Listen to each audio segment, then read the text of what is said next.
glad you're still alive. James? A rock in my window. Rock in your window.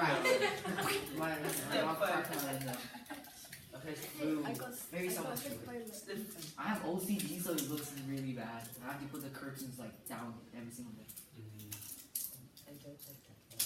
Yeah. We didn't have much damage where I live, thankfully. Yeah. Just some bent over trees.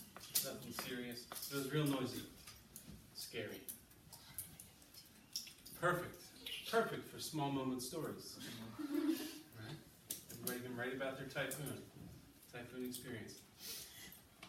Okay, so today, Gina, you okay? Yes. Everybody have the goal down for today? Come on. You should be like productive. You don't.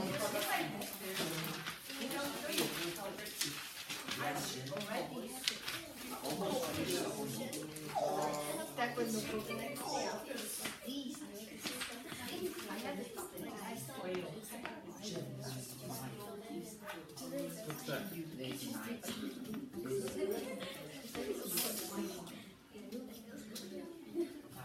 For your SD cards and stuff? Alright, so today, you guys, you worked real hard last week through our short classes to get through several drafts of your personal narrative. Today, you're going to put on the finishing touches and start typing it up. Okay, we got a short class today, so or afternoon class, so we will have time tomorrow morning. You will have time tomorrow morning to continue. But we're going to talk about things that we can do in the kind of the last day of re-envisioning the story to make it better. So, up here I got, what are my tools? Today's goal, use all available tools, resources to make finishing touches. What tools do we have to make our writing better? Let's brainstorm. What do we got? What tools do we have? Not your MacBook. I'll give you a hint. Anchor charts. Oh yeah, the things on the wall. Right, those charts. They tell you things that good writers do. Right, how to write a powerful personal narrative. It's all right there for you. What else do we have to make our writing better? The magic glasses? Yeah, okay. What else? No, not Grammarly. You know, my son was working on something like his commitment statement. You know? And I looked at it and I'm like, where are all the periods? Right? There wasn't one period in the paragraph. And he was like, oh, Grammarly will fix it. Get rid of Grammarly. Right, not good. That's right. So, Chloe said feedback. So you got feedback from your on-demand. You got feedback that I've given you through conferences. You might have little post-its in your notebook. What else? Dictionaries.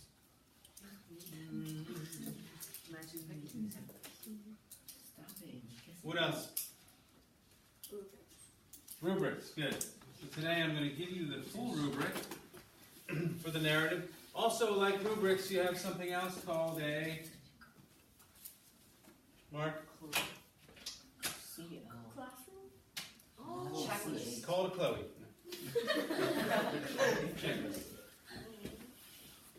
What else?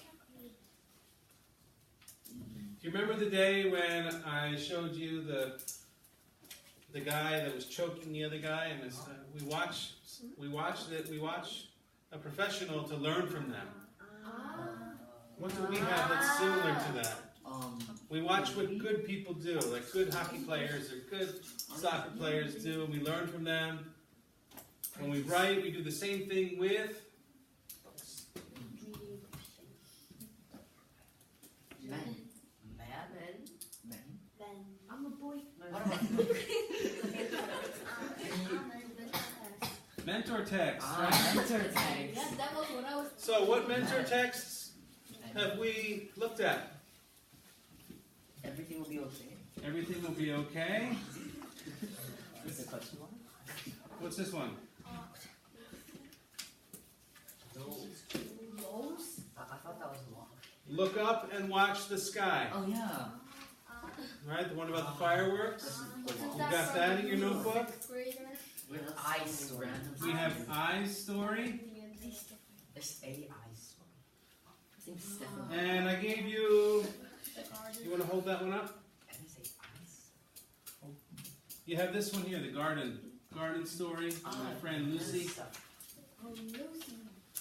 Okay. So we have all these mentor texts that we can use. Okay? I think that's everything. But I want to show you, because I have the rubric here, I want to show you.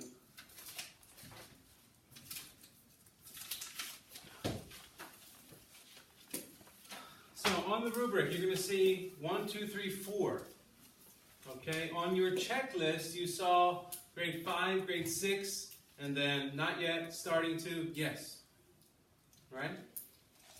So if you got a yes for grade 5 on the checklist, grade 5 checklist, and I mark yes, okay, that is approaching on this. Okay, if you got a yes for grade 6, that's proficient. That's a 3. Right? If you got a not yet or starting to for grade 5, that would be 1 here. Okay? So that's how you can look at your the checklist, the grade 5 and 6 checklist, and match it to the rubric here. So you've got this. I'm also going to give you another copy of just the grade 6 checklist. Okay? And as you go through, okay, as you work today, as you're making final touches, you know, sometimes students try to do like a general revision and fix little things here and there, right? I want to suggest that you don't do that. What I suggest is that you choose something specific to look for, and then reread your draft, go through, make some changes, add things, take them away. But focus on one thing at a time. So think of them as like different lenses, right? So this is my elaboration lens. So I'm going to be real specific and say, I'm going to read through and I'm going to make sure that my inner thinking connects to the deeper meaning of my story. Right? So you put on that elaboration, those inner thinking lenses, and you read through just focusing on that. And you make any necessary changes. And then you put on new lenses. And these might be the, what could they be?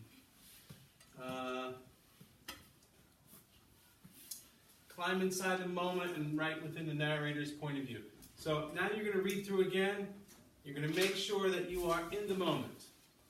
And you are letting the reader experience what the narrator felt, or heard, or saw, or said. Okay? So don't try to just go through and make a bunch of changes. Read through